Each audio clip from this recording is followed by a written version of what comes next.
hath held you here, you followed not to Leonato's. I would your grace would constrain me to tell. I charge thee on my allegiance. Ha! You hear, Count Claudio? I can be as secret as a dumb man. I would have you think so. But on my allegiance, mark you this, on my allegiance, he's in love. With who? I'll let your grace's part. Mark how short his answer is. With Hero, Leonato's short daughter.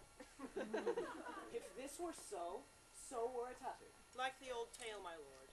'Tis not so, nor 'twas not so, but indeed, God forbid it should be so. If my passion change not shortly, God forbid it should be otherwise. Amen, if you love her. The lady is very well worthy. You speak this to fetch me in, my lord. By my troth, I spoke my thought. In faith, lord, I spoke mine. And by my 2 faiths and 2 troths, my lord, I spoke mine. That I love her, I feel. She is worthy, I know. That I neither feel how she should be loved, nor know how she should be worthy, is the opinion that fire cannot melt out of me. I shall die in it at the stake. I was ever an obstinate heretic in the despite of beauty. And never could maintain his part but by the force of his will. That woman conceived me. I thank her. That she brought me up, I likewise give her most humble thanks. But that I'll have a recheat winded in my forehead, all women shall pardon me, because I will not do them the wrong to mistrust any. I will do myself the right to trust none. And the fine is, for the which I may go the finer, I will remain a bachelor. I shall see thee ere I die, pale with love. With anger, with sickness, or with hunger, my lord, not with love.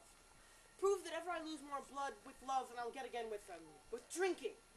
Pick out mine eyes with a ballad maker's pen, hang me up the door of a brothel house for the sign of blind Cupid. Whatever thou dost fall from this faith, that will prove a notable example. If I do, hang me up in a basket like a cat, and let men shoot at me. And let he that hits me be clapped on the shoulder and called Adam. Well, as time shall try, in time the savage bull doth bear the yoke. The savage bull may. But if ever the sensible Benedict bears, pluck out the bull's horns and set them in my forehead, and let me be vilely painted. And in such great letters as they write, "Here is good horse for hire." Let them signify under my sign. Here you may see Benedict, the married man. This should ever happen, thou wouldst be horn mad. Nay, if Cupid had not spent all his quiver in Venice, that will quake for this shortly. I look for an earthquake too, then. Well, you temporize with the hours. In the meantime, good Signor Benedict, commend me to Leonato's, repair me to him, and tell him I will not fail him at supper. For indeed he hath made great preparation. I have almost matter enough in me for such an embassage. And so I commit you To the tuition of God from my house, if I had it. 6th of July, your loving friend, Benedict. Nay, mock not. Mock not. Examine your conscience. And so I leave you.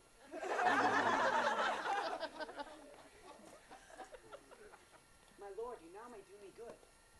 My love is thine to teach. Teach but how, and that shall see you. Perhaps it is to learn any hard lesson that will do thee good.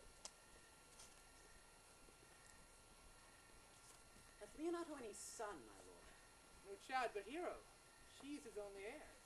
Dost thou affect her, Claudio? Oh, my lord. When you went onward on this ended action, you looked on her with a soldier's eye, that liked, but had a rougher task at hand than to drive liking to the name of love. But now I am returned, and that war thoughts have left their places vacant. In their rooms come thronging soft and delicate desires, all prompting me how fair young Hero is, saying, I liked her, I went to war. That will be like a lover presently. Retire the hero with the book of words. Thou dost love fair Hero, cherish her, and I'll break with her and with her father, and she shall be thine. It's not to this end that thou began to twist so fine a story. How sweetly you do minister to love, that no lover's grief by his complexion. What need the bridge much broader than the flood? The fairest grand of necessity. Look, what will serve us fit? 'Tis once thou lovest, and I will fit thee with the remedy. I know we shall have some revelling tonight. I will assume thy part in some disguise, and tell fair hero I am Claudio. In her bosom I will clasp my heart, and take her hearing prisoner with the force and strong encounter of my amorous tale. And after to her father will I bring, and the result is she shall be thine. In practice, let us put it presently.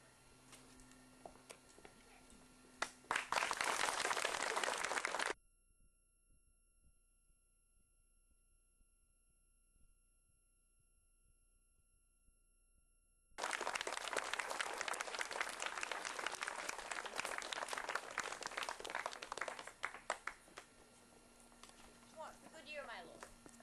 Why are you thus, out of measure sad? There is no measuring the occasion that breeds. Therefore the sadness is without limit. You should hear reason. And when I have heard it, what blessing brings it? It's not a present remedy, at least the patient's sufferance. I wonder that thou, being, as thou sayest thou art, born under Saturn, goest about to apply a moral medicine to mortifying mischiefs. I cannot hide what I am. Must be sad when I have cause and smile at no man's jest. Eat when I have stomach and wait for no man's leisure. Sleep when I am drowsy and tend on no man's business. Laugh when I am merry and flatter no man in his humor. Yea. But you must not make the full show of this, till you may do so without controlment. You have of late stood out against your brother, and he hath ta'en you newly into his grace, where it is impossible you should take full root by the fair weather that you make yourself. It is needful that you frame the season for your own harvest. I'd rather be a canker in a hedge than a rose in his grace. And if better fits my blood to be disdained of all, than to fashion a carriage to rob love from any. And this, though I cannot be said to be a flattering honest man, must not be denied but I'm a plain dealing villain. I'm trusted with a muzzle, and enfranchised with a clog. Therefore I decree not to sing in my cage. If I had my mouth, I would bite. If I had my liberty, I would do my liking.